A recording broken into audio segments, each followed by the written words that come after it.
Hello and welcome to my channel. I'm Lexi Buehler and this is my 7-month-old daughter Lily.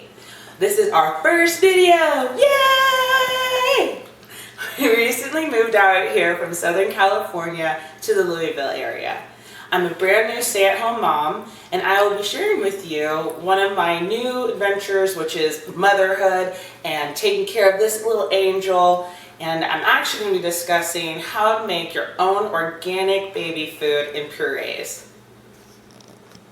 Before we started Lily out on her solid adventure, we consulted with her pediatrician. Yeah, we did. We talked to that pediatrician. And our pediatrician recommended that you actually start between 4 and 6 months for babies and to go simple. So we actually tried rice cereal, which I could show you later on today, and then mashed bananas. Then she actually recommended when you go into the vegetable section that you go into maybe like yellow or orange vegetables first before you hit the fruits. So I'll be showing you some mashed bananas later on in the video, along with Lily's favorite, carrots. Yes! I want to give a big shout out to my homegirl, the one and only, my mom, Jackie.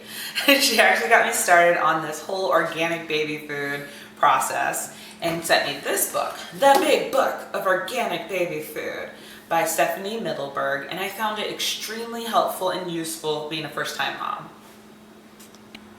Today we're going to be using a medium-sized pot, a steam basket, knife and cutting board, and a blender. In this video, I'm going to be showing you 2 different ways of making your organic baby food. One of them is going to be with the baby carrots, which is organic, and I purchased these from Kroger's. I use about half a bag size of this to make the 2.5 cups, and we're going to steam these and then puree them in the blender. With the organic bananas, which I've also purchased from Kroger's, we're actually just going to mash them using this bowl. This is actually really great. It has a couple little holes, and then inside the bowl it has ridges, and then you have this nice little comfortable spot where you can actually hold the bowl without having it flop all over the place, and then you just mash it in together and you get that perfect consistency in a matter of seconds.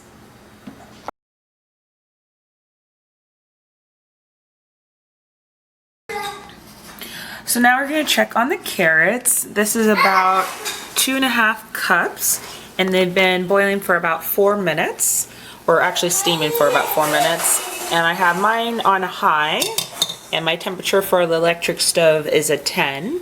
And it's actually the consistency that we want. Lily's excited for the carrots.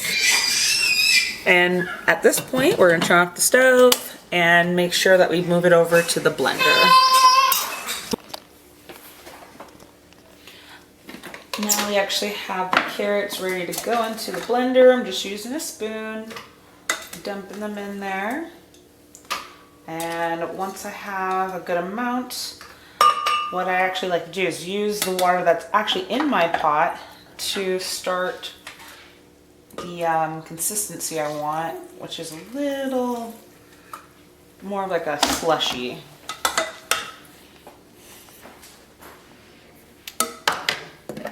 Put your lid on for safety reasons, people, and puree.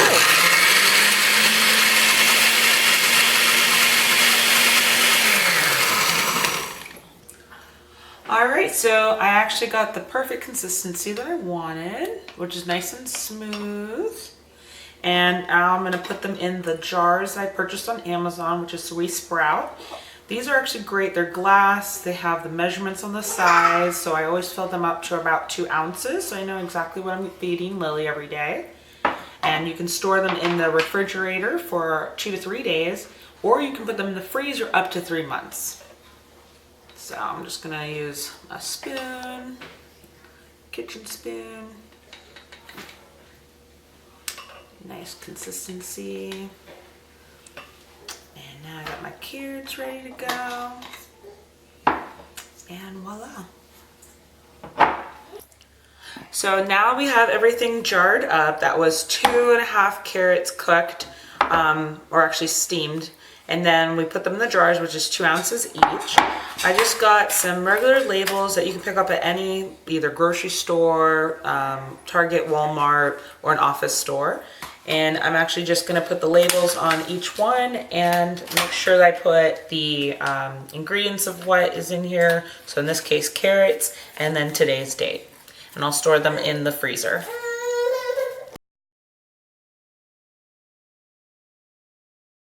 So what you want to start with is your banana, and I actually just cut it in half or peel it apart in half.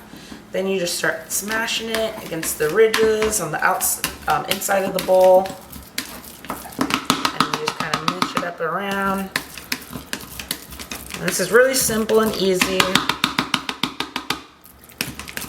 And you can reuse this bowl. You can actually feed your child in this bowl as a serving.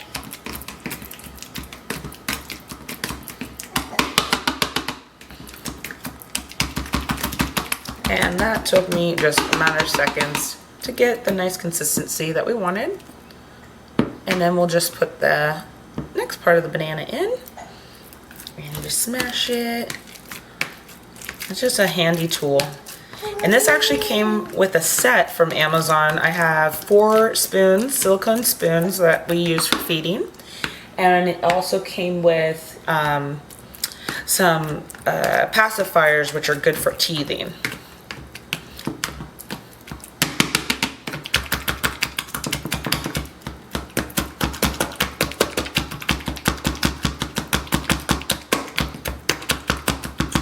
Alright, so just like that, in a matter of seconds, we have a nice amount of banana. Like I said, I am not going to feed her this amount. That's a lot. Usually in the mornings we'll do some rice cereal, about 2 ounces, followed with half a banana. Once you're done, you should have consistencies like this. So pureed carrots, and then we have pureed sweet potato with a little bit of herbs in it. What I actually did is use just a regular spoon to scoop them out of here, the storage containers, put them in her actual serving bowl, which is plastic, and you can see the ridges. I actually use this also for mashing up her bananas or soft foods. Just get a silicone nice little spoon, and you can actually serve her without hurting her gums or teeth. You silly girl. So now Lily's ready to eat. We actually get her set up in her nice little high chair. I like it because it's easy to use and it detaches really fast. Oh yeah? And it's leveled with the table so she can still be part of, like, when we actually have our meals, be at the table as well. Huh, Mommy? And then her bib is one I really like because it's machine washable, waterproof, and it actually has this little pocket. I don't know if you can see it. But this little pocket that catches any excess food that falls out of her mouth, and it's called Thumbkins, which I got from Amazon. Amazon mom all day. Oh yeah? You doing good? Good job. You want more? Thank you everyone for watching my first video. We made it! Woo! I hope these tips were helpful and useful for you and your family. I invite you to join me along on this motherhood adventure and stay tuned to my next week's videos with more information. Please subscribe, give a thumbs up if you like this video, and leave your comments below. We'll see you next time.